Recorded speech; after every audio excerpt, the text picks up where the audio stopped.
Good morning guys and welcome back to my new video. तर सकाळचे 6 वाजले होते आणि आम्ही आज लवकर ग्राउंडवरती आलो होतो बिकॉज आम्हाला प्रॅक्टिस करायची होती. त्यानंतर मॅच चालू झाली. मॅच वगैरे झाल्यानंतर आम्ही डायरेक्ट चहा प्यायला गेलो. चहा वगैरे पिऊन डायरेक्ट घरी गेलो बिकॉज आज सुट्टी होती मला जॉबला. त्यानंतर थोडा इकडे तिकडे टाइमपास केला आणि डायरेक्ट पोहायला जायला निघालो. पोरं गोळा केली सगळी आणि विहिरीवरती पोहोचलो तर बारक्या पोरांना पोहायला शिकवत होतो. त्यानंतर आमचं पोहून झालं. पोहून झाल्यानंतर टॉवेलचा स्टॉल बांधला बिकॉज तोंड खूप काळं पडतं. मग आम्ही घरी जायला निघालो. घरी गेलो, कपडे वगैरे चेंज केले. पप्पाची वाट बघत बसलो. बरं पप्पा काय लवकर येत नव्हतं त्यामुळे रूम मध्ये गेलो, कोडिंग करत बसलो. त्यानंतर जेवण केलं आणि झोपलो.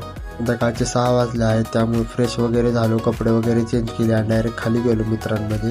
नंतर मी आणि बाप्पा हॉटेलमध्ये जायला निघालो बिकॉज भाजी घ्यायची होती घरी पार्सल. त्यामुळे भाजी घेतली. भाजी घेतल्यानंतर केक घ्यायला गेलो बिकॉज टिलाचा बर्थडे होता. त्यानंतर स्पॉटवरती आलो आणि ही आमची गल्ली गँग आहे. तुम्ही पाहू शकता किती पोरं आहेत आमच्या गल्लीमध्ये. टिल्यासाठी कमेंटमध्ये हॅपी बर्थडे विश करा. त्यानंतर केक कटिंग वगैरे चालू झाली. तुम्ही पाहू शकता. सगळ्यांना केक वाटले, घरी आलो, जेवण केलं, थोड्या वेळ मित्रांमध्ये जाऊन बसलो आणि असा होता माझा आजचा दिवस. Thank you for watching.